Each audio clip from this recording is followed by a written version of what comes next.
Welcome to New Life Live with host and founder of New Life Ministries, Stephen Arterburn. New Life Live is dedicated to transforming lives one at a time, thanks to the giving hearts of you, our listeners. Our goal is to provide you with wisdom from God's Word to give you hope and help in life's hardest places. If you have a question you'd like to ask today, our phone lines are open. Call 1-800-229-3000.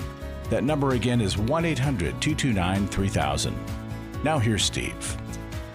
Welcome, New Life family and friends. This is Chris Williams in for Steve today, and I have with me Dr. Jill Hubbard. Hello, Chris. How's it going? It's going well, Chris. Good. You look at me with suspicion, as if. Yes. All right. We'll see. All right, we'll see where this goes. And Dr. Jacqui Mack-Harris. Hey, Chris. Hey, same thing. All right. Okay, let's jump in. Okay. I've been working with these two concepts because I see them active in addiction and recovery. And here's the two concepts: intensity versus serenity. And so much of my life is driven by intensity. And I also see that so much of addiction and addictive processes are driven by intensity. Yeah. It's interesting that the recovery process is moving us towards serenity. Okay, so let's talk about this. How do we utilize intensity in our life? Because I utilize it to get stuff done. Oh, absolutely. Sure. As a professional, incredibly gifted procrastinator, my line is nothing would get done unless it was without the last minute. Right. Well, right. Yes. Right. And some people's brains actually are more wired that way to need the deadline, to need the sense of urgency to kick into gear. Yes. Yeah. Right? Absolutely. That's definitely me. I actually had a teacher in 11th grade give me back my homework that I turned in like 2 weeks early because that's just something I never do. And he's like, this is a C. Oh, he's like, He said, take it back and turn it in on the due date. I turned it on due date. He was like, yeah, this is more like it. You are better under pressure. Yeah. And that, I've never forgot that. And we started this because you guys told me something that was very strange and foreign to me. Yes. And that is, for the first time I think ever, not that we've all hosted the same time, but I spent some time with you guys, and I'm like, you're always later than me showing up, and this time That I was so generous of you, I was Chris. Yes. I'm usually the one that's earlier. But you were saying showing up early, it creates anxiety. Yeah, getting in the parking lot 25 minutes early this morning, I was like, when I get here at 9:59 and have to run in, that feels appropriate. It's just the craziest thing. It's so weird to me. It is the weirdest thing. It's really uncomfortable to be show early. up, to be early. To be It's early. like, what do I do with myself now? Because I'm used to just having to like jump in and go. It's so Without like a see hesitation. that to me is anxious. Like that to me is anxiety. Yeah. Like showing That up is early, I normal. get to chill, I get to relax, I get to, Well, yes, I think, logically that makes sense, right? And it even sounds good. I think what you were saying about the intensity, right? Yes. So I we're know. driven by that intensity. And so by the time you get to the thing you're about to do, you are ready to do it. You walk in, you jump in, you are guns You're a-blazing, on. you're on fire, you're ready to go, you're on. Yeah. When you get there early, there's this pause. And okay, there's a cool down. There's not the same intensity. I don't really come we're into used work to a with build-up, serenity, right? Right? Yeah. Build up right. on the road as we're getting here. Yeah. Well, So, but it's but to that point, I know for me, when I run off of intensity for too long, it has consequences. Oh, sure. Absolutely. Yeah. And so part of our practices, part of our health, our spiritual, mental, emotional, relational health is learning to slow. And it's Yes. hard and it's difficult, and we have to sit with ourselves. And learning to do things differently. We both know Yes. we should be on time. Yes. So that's believe how me, we arrived know. here. So we're working towards changing old behaviors, Yes. and sometimes it doesn't feel good. No, yeah. You're right. And you have to sit in the discomfort Have to sit in the in order discomfort. to make the change. Absolutely. So let us help you sit in the discomfort. Let us help you find a little bit more serenity in this intense life. Give us a call, 1-800-229-3000. We want to talk with you. We want to help you out today. Join the fun here in studio. My husband was involved with pornography addiction. He was unfaithful.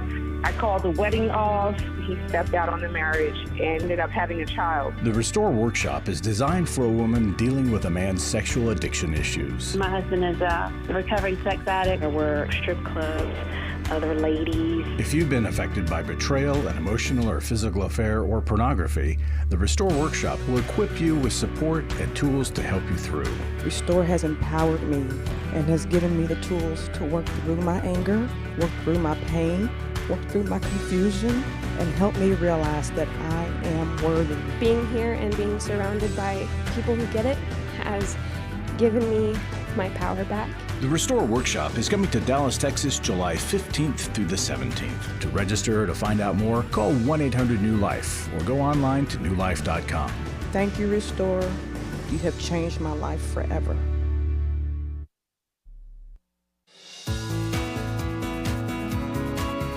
To find out more information about New Life or to order any of the resources mentioned on today's program, call 1-800-NEW-LIFE. Now back to New Life Live. Welcome back to New Life Live, and shout out to the guys out there. If you are really struggling with sexual integrity issues, your sexual behavior or obsessions are just getting you in trouble and getting out of control, and most importantly, breaking the value you have with yourself and God, EMB starts this Friday. Every Man's Battle is in Indianapolis. It's this Friday. Don't delay. Sign up. And I know you'll hear these pleas a lot, but what we've witnessed in Every Man's Battle and in this weekend is a huge doorway into a new way of living. I know it's scary. I know it can be intimidating. But as we said, when we lean into the discomfort in a positive way, through a positive experience, we discover something on the other side. And I know that discovering integrity and new life on the other side is what Every Man's Battle is all about. So sign up for that today. And with that, we're going to go right to the phones. We're going to go to Mark in Inglewood, California, listening on KKLA. Mark, are you there, man? Yes, I am. Hi, Chris. How are you? Good. Talk to me. What you got going on? Well, I have a question. I was wondering if I could just set it up a little bit, or if you want me to ask the question right away, I can do that. Well, yeah, ask the question and then give us a little bit of the background. Okay. Well, I'd like to know. I was married for 5 months. I knew the lady for 10 years, her and her family, and so we had a great marriage. And then all of a sudden I came home from work one day and everything was gone. And so my question to you is what it was like she was trying to beat the pain, or like fighting against the ghost or something. Yeah. Like the hurt people kind of person. Yes. So my question is, what is in a person's head when they have a husband or wife that loves and adores them, and then all of a sudden they bail? So yeah, I mean, her whole family, her whole family absolutely adored me. And they're still shocked. I mean, her kids are all in their 20s, and wow, so yeah, they I still have a relationship with one of them. Thank God for that. Yeah. But we never fought or anything. I mean, I had a great time with her. Let me jump in on this, and then I'll turn it over to the experts with me here today. But Mark, I have the opportunity to work with quite a few leaders and pastors, and unfortunately, a lot of times it's after their quote unquote moral failing, even though I hate that term. Mm-hmm. And here's what I say, is that I really, really, really wish and hope and dream of the day in which in our development that we have a high value for facing our darkness and a process to lead us into it. Mm-hmm. Because our darkness is undefeated. The most powerless thing that we are against in this world is the sin within us. And so when that, and you said it well, it's like, I think you said outrunning her pain, but her pain caught up to her. And I think that that's really, really insightful. And so I just want to say one thing about that, is that because that darkness is undefeated, other people's goodness is not going to overcome that. Yeah. So Jacqui, what do you think? I'm sitting with what you just said. Other people's goodness will not overcome that darkness. And so your question, what is that in a person that would prevent them from being able to receive the love of a husband or a wife who just adores them, is the darkness. The darkness doesn't want to be beat out. It doesn't want to be pushed back. And, as we were talking about being used to our own habits, even when they're not great, it's hard to put on something new, even when you've chosen it, even when you've chosen the new behavior, the new way of living. Being in this new relationship was probably contrary to everything she was used to.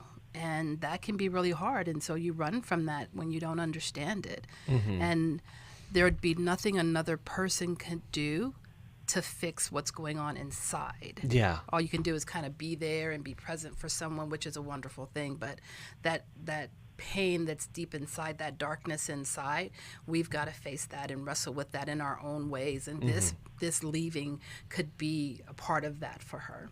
Yeah. Well, my first thought was not being able to accept the good, right? So exactly what you guys are thinking, hitting up against something good that intellectually she wants, right? But it's very different. Most of us are used to the longing for what we want. Yeah. But once you actually get it, then it's terrifying. Yeah. Right? Yeah. And so it's interesting, though, Mark, you knew her 10 years. This woman was quite a good actress, right?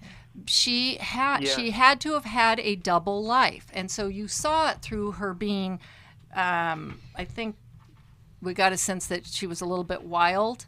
And so you maybe saw the tip of the iceberg, but the depth of what she was hiding, probably she's not exposed to anyone, because that's the only way you can do that big of a split, right? Is that she has told no one. I didn't know that.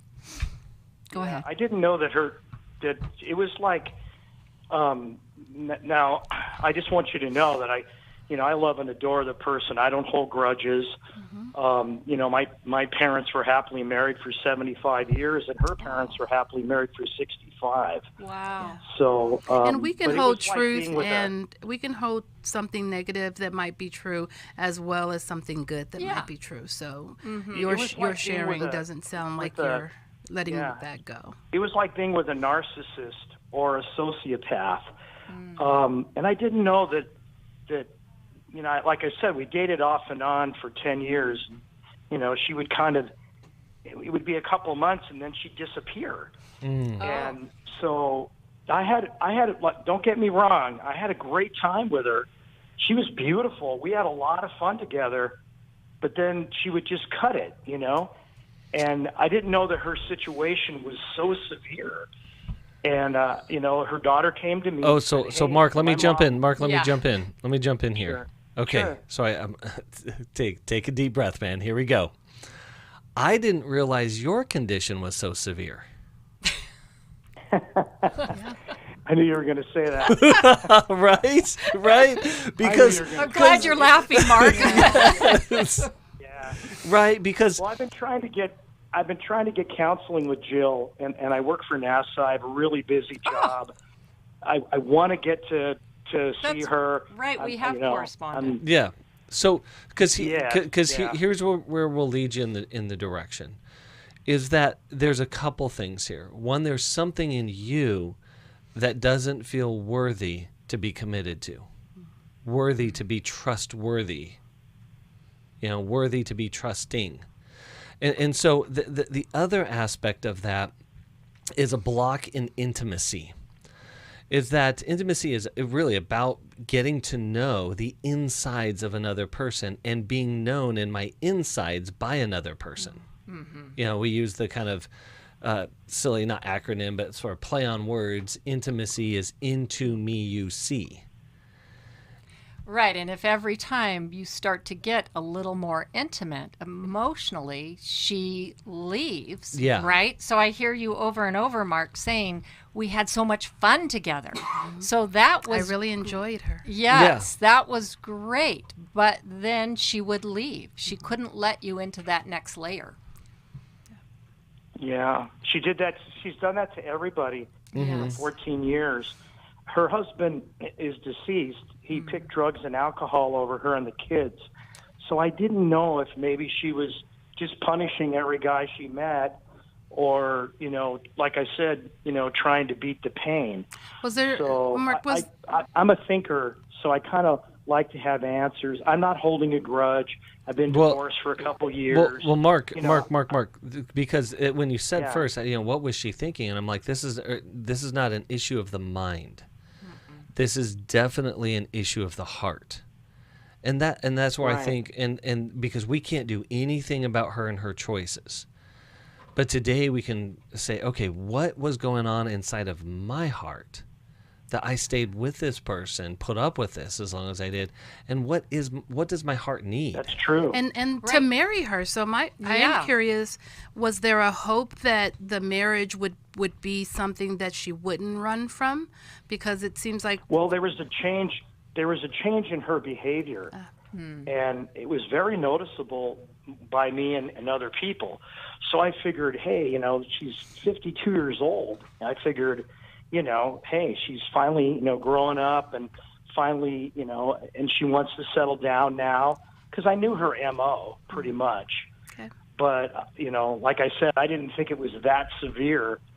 But, so I pray for her every day. I feel bad for her. What a trap to be in. Mm-hmm. Yeah, absolutely. And I feel bad for you about the trap, because you want someone to love and to love you, but have chosen this person that has this split, that can't fully commit to you, can't fully be there with you. And so sounds like it could be helpful for you to focus on, like, what's going on there? Why would I choose this over and over and over and over and and over why again? was I not more curious? Yeah. Why was I not more curious about digging into this with her prior to marriage? That part's not as much fun. No, it's not. It was like being with a skipping record, like being on Groundhog Day. She does the same. I can tell you her moves now, So you kind of got used to that rhythm too. Mm-hmm. You got used to that rhythm, and so that started to work for you. You could call me a codependent, I guess. Yeah. Okay. So. Well, and there's that holding out that hope that maybe it'll change in marriage, or it's better to be with her in this way than not at all. Right. Yeah. Right. So in that, Mark, that identifying that is codependency is the fancy way of saying it is giving away our agency. But that means this is that I don't feel my feelings, I feel your feelings. I don't think my thoughts, I think your thoughts. I don't adopt my own state of being, I adopt your state of being. And so what happens is we try to fix other people, but what we're doing is we're trying to actually fix ourselves through other people. Yeah. And so, and we end up dancing to a skipping record and wondering why we're tripping over our feet. And then now the work is, let's figure out what's going on inside of me that gets into these relationships, that gets into these patterns that don't work for me, that aren't healthy. Right. Because even now in talking to us, you have a lot of love and care for her and understanding for her. But what about for you? Yeah, you've been abandoned. You've been betrayed. You've been there's a lot here. Yeah. And like I said, we can hold two things at once. We can hold that you love her and that you're a forgiving person and that you don't hold grudges. We can hold that. But at the same time, the reality is this is bad. Like, you got married and your partner bailed on you. And you didn't even tell you. And didn't tell you. You just disappeared. Came home. Yeah. You get to have feelings about that. Yeah. Well, Mark, here's what we're going to do. We're going to send you a copy of Take Your Life Back. And I would encourage you, it's not coming up for a little bit here, but we're in in the planning stages of the next emotional freedom workshop. And that workshop really helps you really good dig into our heart and our heart issues and what affects them and what keeps us stuck, what keeps us listening to broken records. Yes. So, Mark, thank you so much for calling in today. Yes, and Mark, reach out again. Yes, you heard that. Reach out to Jillian, okay? You guys are great. Thanks a lot. No, you really opened up a lot of doors for me to think about stuff about myself. So, yes. Yeah, definitely. you get to focus on you. Put your mask on first. Absolutely. We love you. We want you to love you. Yes. And be able to receive that love from around you as well. So give us a call today, 1-800-229-3000. We're going to be in studio for a couple hours here. So we would love to talk to you. If you need resources, whether that be a book or whether it be a therapist, or to get into this work we're talking about, call 1-800-NEW-LIFE or go online, www.newlife.com. And again, come hang out with us, 1-800-229-3000. We'll be right back.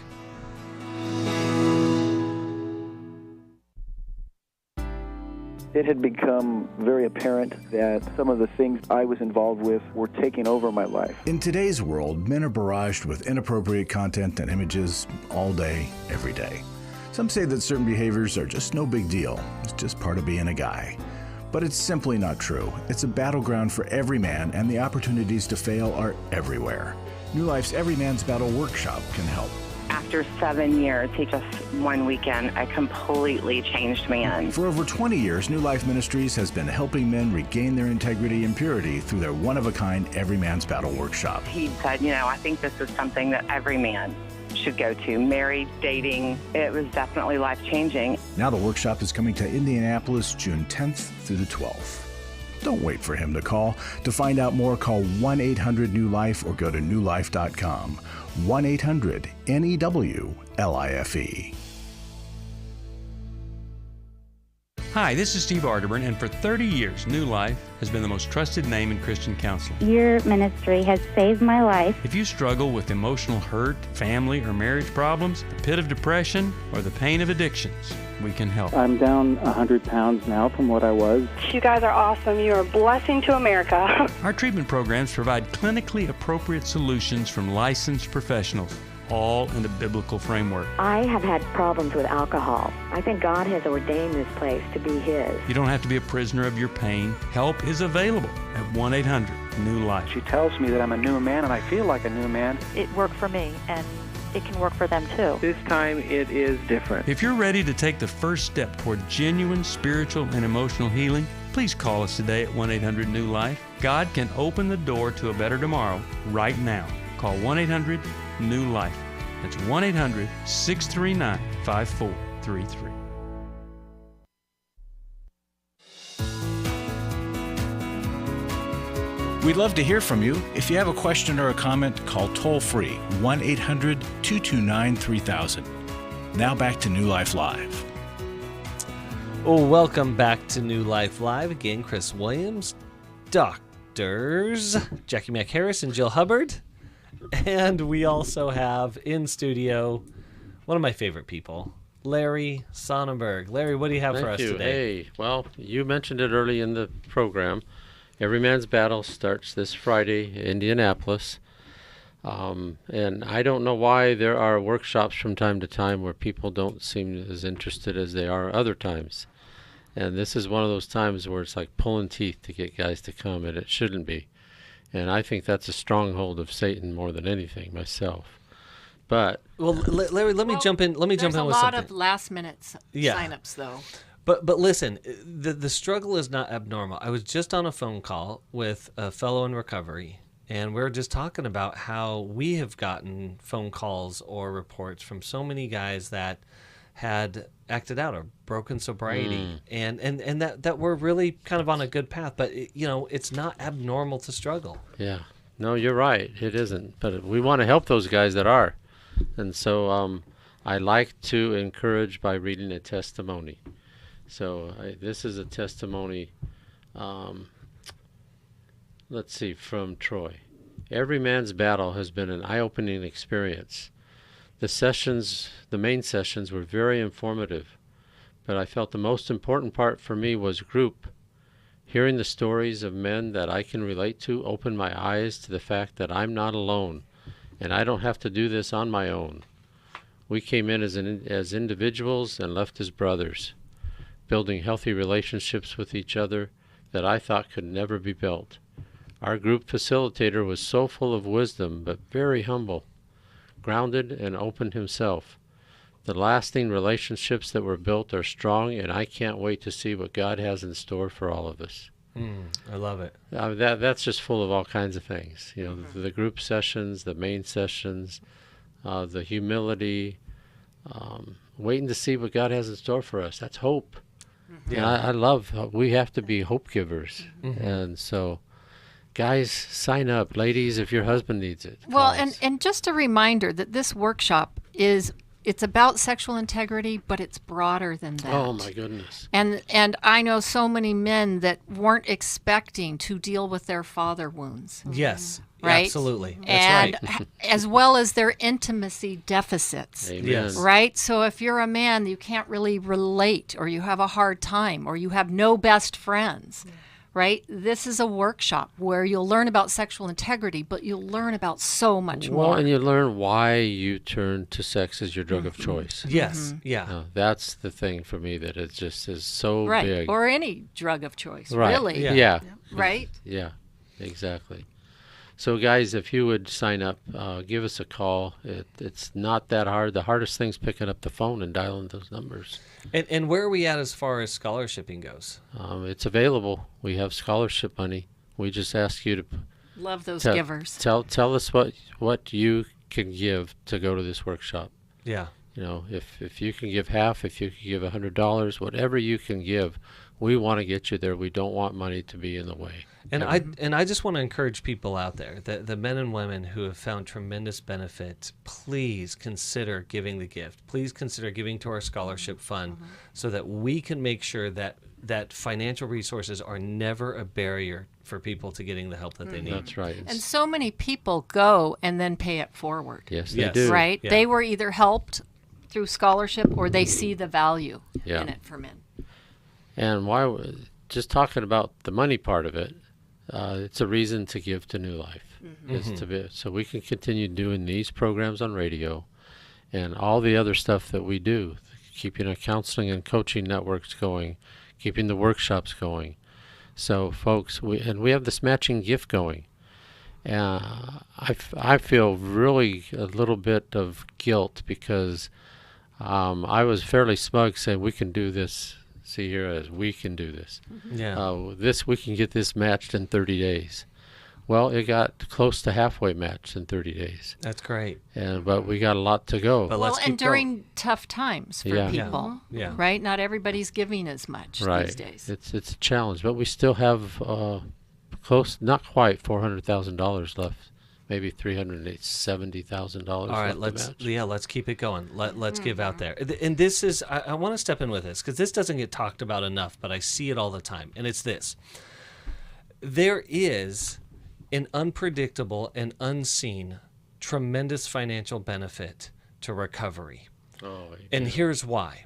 Is because in our addictive processes, especially those who struggle with sexual acting out, it is such a consumer of time and energy. It just sucks it all away. That doesn't allow you to be able to show up to the things sitting in front of you. When you get into recovery and you're able to show up well and show up with your full self and show up with generosity, but also ingenuity, I've just seen it over and over and over and over again. The earning capacity dramatically increases as a result because you're able, again, to show up to your work and show up with your full self and not be distracted and obsessed with other things. One of the exercises at Every Man's Battle that we do is ask guys to calculate the number of hours and the number of dollars that they've spent on their addiction. Yeah. And it is eye-opening. It is Yeah, guys never stop to even think about that. And some of them, it's actual years that they have wasted. Yeah. And and the money. It gets really big as well. Yeah, absolutely. So engage in your recovery, engage in generosity, help us, help more people do that. Show up to their lives and the life that God has given them well. Give us a call, 1-800-229-3000. Again, we're going to be in office or in studio for a couple hours today, so we'd love to talk to you, and we'll get to your calls right after this.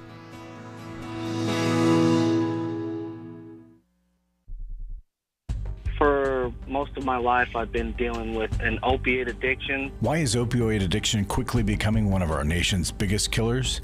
Maybe it's because it isn't only those who are addicted who are in denial. We did what I see so many parents do, is it can't be an addiction. There's something medically wrong. It's impossible to solve a problem when you don't know what you're up against, and families will try to find any explanation except the one that will put them on the right path. Alcoholism and drug addiction is a family disease. It doesn't affect just the individual. If someone you love is abusing painkillers, know what you're up against. It's time to admit it's addiction and seek treatment. Call us today at 1-800-NEW-LIFE. We have Christ-centered partner treatment centers around the country. Call 1-800-639-5433 or visit us online at newlife.com. We just made a decision. We will do whatever it takes. 1-800-NEW-LIFE. I was really living a very anxiety-filled life. I turned on New Life, and the topic that day was about anxiety. And just by listening, I got relief. You can help New Life stay on the air by joining Club New Life today. When you sign up to support us monthly through Club New Life, we'll send you the new member thank you gift of the Life Recovery Bible personal size, the 1-year Life Recovery Prayer Devotional, the New Life Journal, a New Life pen and highlighter, and a New Life zipper tote to hold it all. Plus, there are ongoing benefits like access to the Club New Life video library, the monthly Club New Life CD or download, quarterly resources, free shipping on purchased resources, and discounts on workshops. Call 1-800-NEW-LIFE. That's 1-800-639-5433. Support Club New Life, and together we can help hurting people find help and hope in life's hardest places. Call 1-800-639-5433 to join Club New Life today.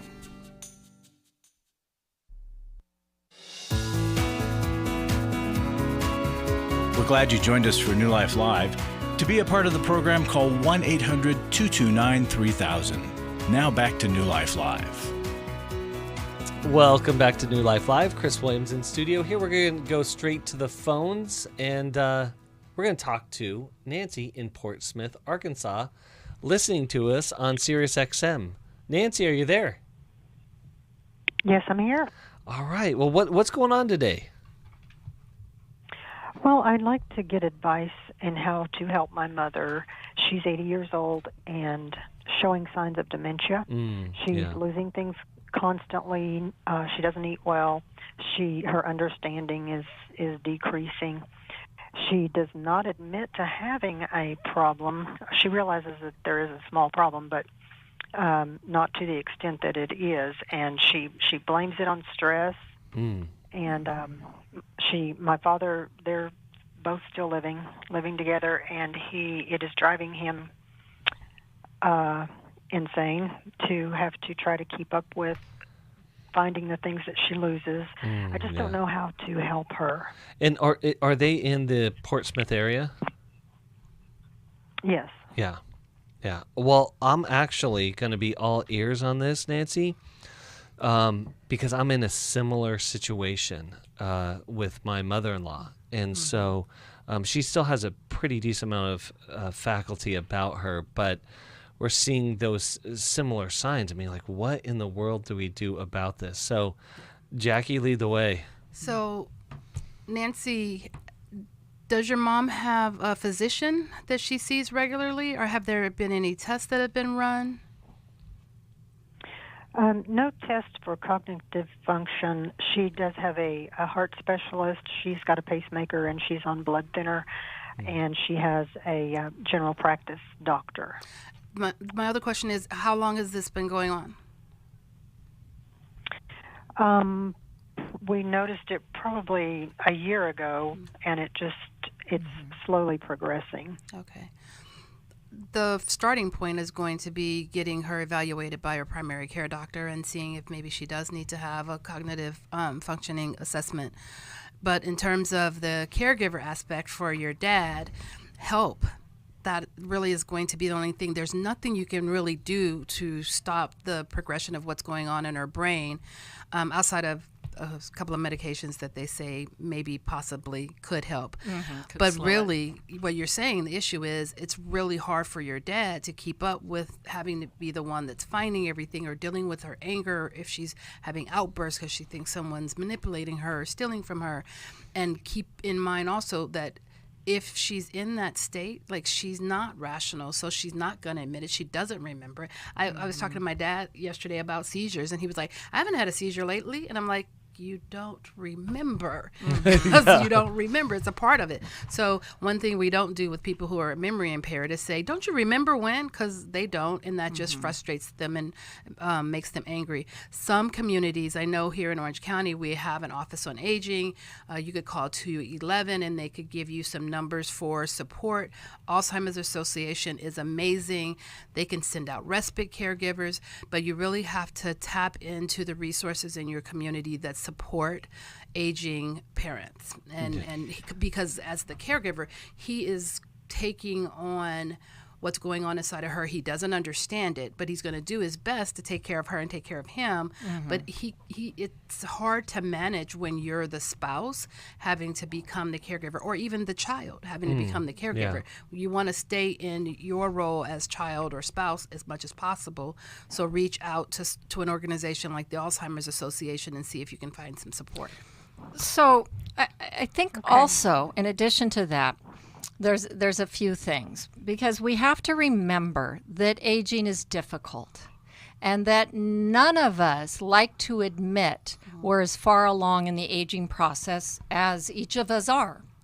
Another thing, in terms of your dad, part of the frustration, what I have seen in spouses, is their anger at the fact that they're starting to lose the person that they love, or that the person can't function for them or with them in the same ways that they used to. So there's a grieving that starts, and a lot of times it comes out in anger.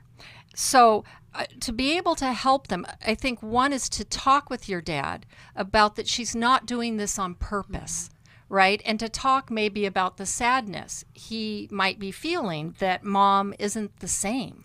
Right? And that what that means, what he's anticipating. And even the back and forth that she does, where sometimes she gets it and sometimes she doesn't, she is unable to help. If her brain is changing, those are just things she can't help. And I had a old boss, I call her my business mom, Vicki Geisler. She used to say there are 32 steps to taking a shower.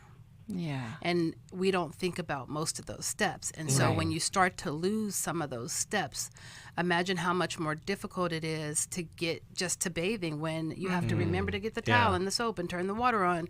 And all the things that we just do automatically have become so challenging for her. Right. Yeah. So one of the things, too, with your mom is to lovingly maybe talk about you can even say for yourself, sometimes I forget things. And so, Mom, one of the things I'm trying and come up with some systems like writing things down, making lists, checklists on things. You can even put signs on things, right? If the pills go in this cabinet, then put a sign on the door that says morning medications. Right. Because she's still able to read cognitively. If she's still at that place, then those are things you can put in place to help her jog her own memory. And your dad, because part of it is he's feeling helpless, right, and frustrated. So what can he put in place, right, as reminders?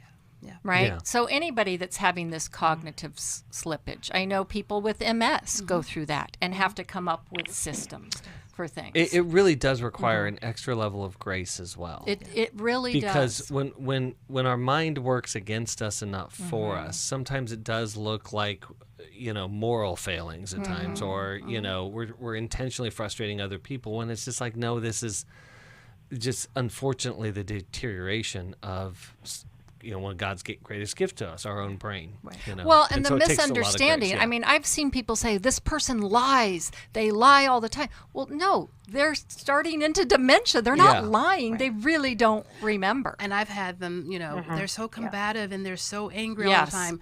Well, if I went to bed and I woke up in the shower with someone bathing me, I'm going to probably be combative because I don't know what happened. Yeah. Right. And so sometimes there are moments of lucidity that follow a gap. And they don't know how they got to where they are, and it's really confusing, and that will cause them to be angry and frustrated. Right. And I mean, the worst thing is to not know your own mind. Right? Yeah. That's the scariest thing that terrifying. can happen to a person. Yeah. So Nancy, here's the situation. go ahead. Sorry. Go ahead. Well, the situation with us, my dad has never taken care of anything business-wise. Yeah.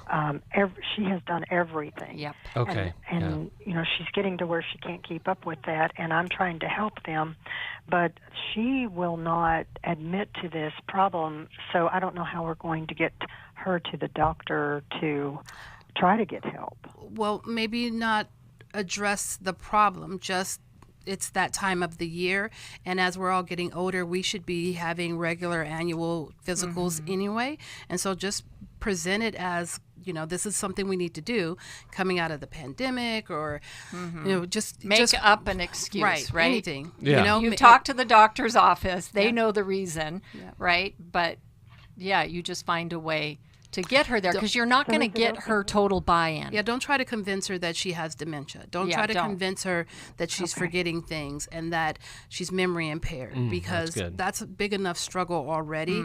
Just you care about her, and things are getting harder, and that's just and true sometimes as we get older. You want to just get a baseline for where people are at. Let's just get a health check, right? Yep. And you want to know that your doctor knows you, and so maybe it's it's a time to see him again. He hasn't seen you in several years. You don't want something to occur. You're 80 now, right? Right. Yeah. Well, and I think, Nancy, this points to a thing that's critically important for us all, and it's the superpower of humility. And humility says that, man, as much as I want to do something, I can't. So I reach out for help. And to Jacqui's point here, it's like you want to exhaust the resources of help around you, because really at the end of the day, this is too big of a burden for you and your dad to solely take on. And there's other people and experts who have journeyed this road that can really help guide you in that pathway. And to do incremental steps. Yes, yeah. It helps it be more gradual, and it helps to preserve dignity. Right. Absolutely. So we're going to actually send you a Life Recovery Bible. And that may sound kind of weird. It's like, that's not an addiction issue. But alongside of that, we're going to send you the Life Recovery Workbook for Grief. Because as Jill was saying, underlying a lot of this is just a loss process and a grief process. For all of you. Yes. Yeah. And that we all need to work through. So, Nancy, thank you so much for calling in today. Thank you for letting us be a part of that story. Again, if you want to talk to us, give us a call, 1-800-229-3000. Again, 1-800-229-3000, and we'll be back right after this.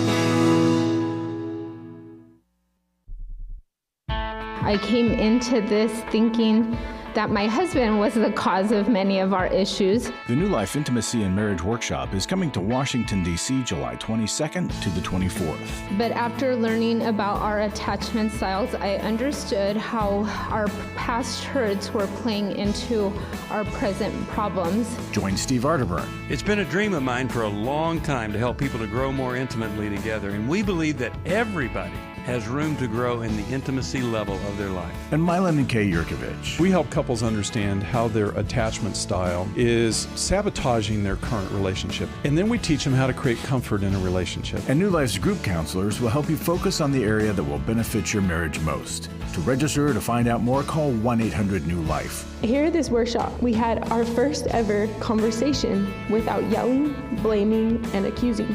1-800-NEW-LIFE.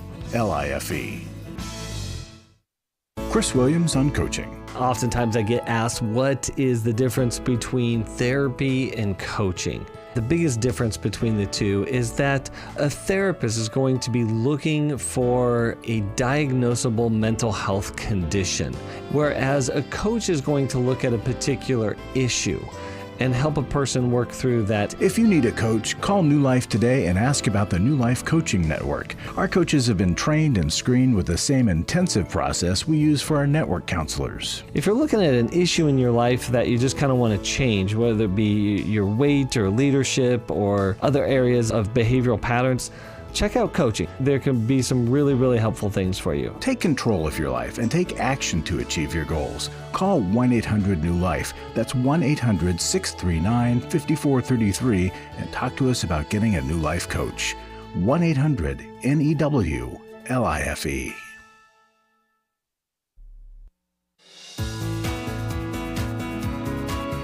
To find out more information about New Life or to order any of the resources mentioned on today's program, call 1-800-NEW-LIFE. Now back to New Life Live. Welcome back, and coming at the last segment, we're going to go straight to the phones. We're going to go to Christy, listening in Huntsville, Alabama, on our podcast. Christy, are you there? I am. All right, what's going on? Talk to us today. Okay, I have a complicated. I'm widowed. I was widowed in 2012. I was pregnant. My other one was 17 months. I married a widower 4 years later. His daughter was 4. So we have our daughters now are 9. Mine's 9. His is 10, and then my oldest is 11. So it's been a very complicated marriage. We're totally different. He's pretty avoidant. I mean, I'm a counselor, so I know all this stuff. I really didn't realize it at the time, but I sort of felt sorry for him.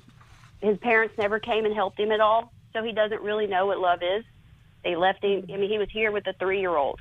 Mm-hmm. And at this point, I was healthy. I wasn't healthy. I mean, I come from a codependent family, but I was healthy enough to want to help him and dumb enough to think that would, give me some kind of credit. Well, it was bad. We got divorced last year, and then he did some work, came back, couldn't really get rid of him, and she really does need a mother. And now we're back together. And some things are better, but it's kind of funny you talk about the memory stuff. I sort of feel like, even though he's 40, that I'm with someone who has no memory, because I often share my heart and talk about things, and I feel like I'm talking about the same thing over and over, and his response is basically like I just said it for the first time. And so I've kind of got to this point where I'm just like, I can't fix this for us, and I'm willing almost just to live like roommates. And my question more or less is just like, how do I live where I can't expect him to be emotionally connected to me at all? And, that's very lonely. Mm-hmm. I do really enjoy being my children's mother. So I don't want to just like constantly throw myself out with friends just so I find emotional support. It feels empty, and I don't really feel like, even if I was to say, hey, you need to go, that he would leave. So, Christy, couple questions. Mm-hmm. One is, what's the question for us today? How do I survive? How do I just survive in emotionally disconnected marriage? Okay. And then the second question is, you said he went away, did some work. What have you guys done as far as it was enough for you to remarry him. So what did he do then? Well, he got a coach. He was seeing a coach every week. He was like telling me about how he was, dealing with stuff. He has, one of the things, we were really separate. So he's very, very separate. So, he spent the main reason we got divorced was he spent like $30-something thousand on a car, in accessories on a car. And we needed stuff in the house. 2020 happened, and he was like, nope. And my gym time is my gym, and this is what I do. He's been more willing to compromise with a lot of that stuff. So he's learned some of that, and he's admitted, that was wrong. But now it's just getting into where I don't know, when I tell him stuff, Okay, so hold on. Let me jump in. Because okay, this is gonna be hard to hear. When you tell me that they went away and did some stuff, he didn't do anything. You guys haven't done anything, I know. right? And so we want to be He's gone to counseling. Okay, yeah. So we want to try to see if we can help guide you in some directions that would really help you, because I don't want you to live in a emotionally empty and deprived marriage.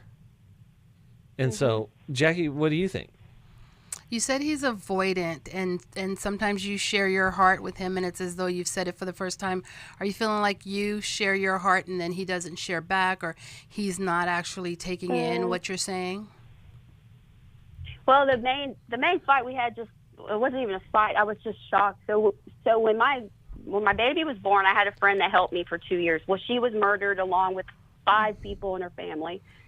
And when I talked about this the other day, he didn't remember any of the details. He didn't remember anything. Okay, so I share my life, and he. So here's the thing. Here's the thing. It's you're sharing your life, and he's not remembering all the details of it, and you're wanting to know, how do you live with that? How do you learn to live with that? So it sounds like there's an expectation that when you tell him something, it will matter to him as much as it matters to you, and you might have to release him from that expectation. Emotional avoiders they're not often emotionally present, and if you're not emotionally present and attuned, you don't necessarily record the incident or the experience, and so we don't remember a lot of things as emotional avoiders because we're not tuned in. But we're not tuned in because we're trying to survive, and so there's often something going on in the atmosphere, in the environment for the emotional avoider that is so overwhelming that they can't take in anything else, or they can't tolerate it. So it sounds like there's some work that could be done in terms of your intimacy in your marriage. Do we have an intimacy and marriage workshop? Yep, it's July. Yep, in July. Yep. Yeah. Have you ever read the book How We Love? Yeah, I've read it multiple times. He said last night he's not willing to do any counseling anymore. He doesn't want to do anything. We've gone multiple times. Right. I mean, it's like, it almost feels like Groundhog's Day. You were saying, how do you cope? Because if you're choosing to stay, how do I? If you're choosing, this is who he is, I'm going to accept this is who he is, the other things are fine, it's just that I don't feel as emotionally seen as I would really like to be, then that's an expectation. How about if I can't ever accept it? Yeah. Because, I mean, I'm a counselor. Yeah. I do this. And I just like, why should I even share? I don't think you listen to anything I say. I mean, that's how it feels. It's just like, you almost just, like, when we were married before, I needed a colonoscopy. I didn't want him to go because I didn't think he would listen to what the doctor said. Yeah. So Christy, in that, there's some crossroads, right? Do I stay in this emotionally empty marriage, or is there other solutions for my emotional needs? Right. Right? What do you think, Jill? Well, I think that it's understandable. You kind of feel at the end of this, right? And you feel frustrated and hurt and wanting to give up. But then there's that other part of you that says, but my kids, we have a family, right? And so I don't necessarily want to break all of that up. And a lot of times people get in this position of, I either have to leave or just resign myself. And I think there are a lot of things in between those two extremes. And I know you feel like giving up. And a lot of people would want to give up in your shoes. But part of the survival is you don't give up. Right? You adjust your expectations and you do what you can to make the little changes that then add up to more. Like, I'm wondering, okay, he doesn't want to go and do the counseling and all of this. And sometimes an avoider can feel like, oh, I'm going to get drug in there and it's all about me and I'm the one that's wrong and needs to change. And it's painful I'm an emotional avoider in recovery. It is painful to sit in those emotions and to sit and hear someone else tell tell you you're not good enough over and over and over again. Yeah, let me jump in for time. We are going to send you a Life Recovery Bible, and just in that recovery, yes, wish we had more time. But I want to say this, Christy. Therapists can live deep in the deep end, underneath the water. A lot of people live in the shallows.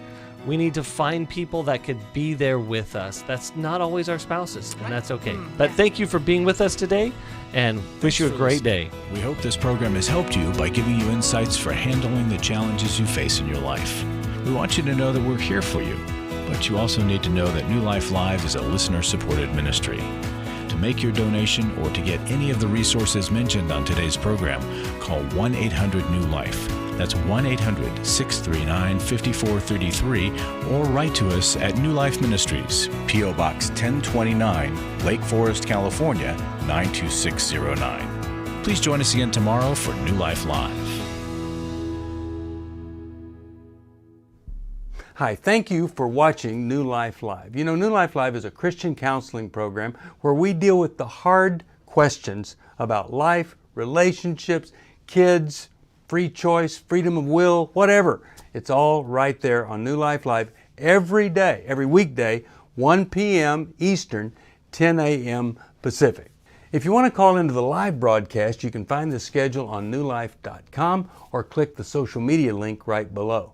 You can see every episode of New Life Live on the New Life YouTube channel. Watch it with a friend, watch it later.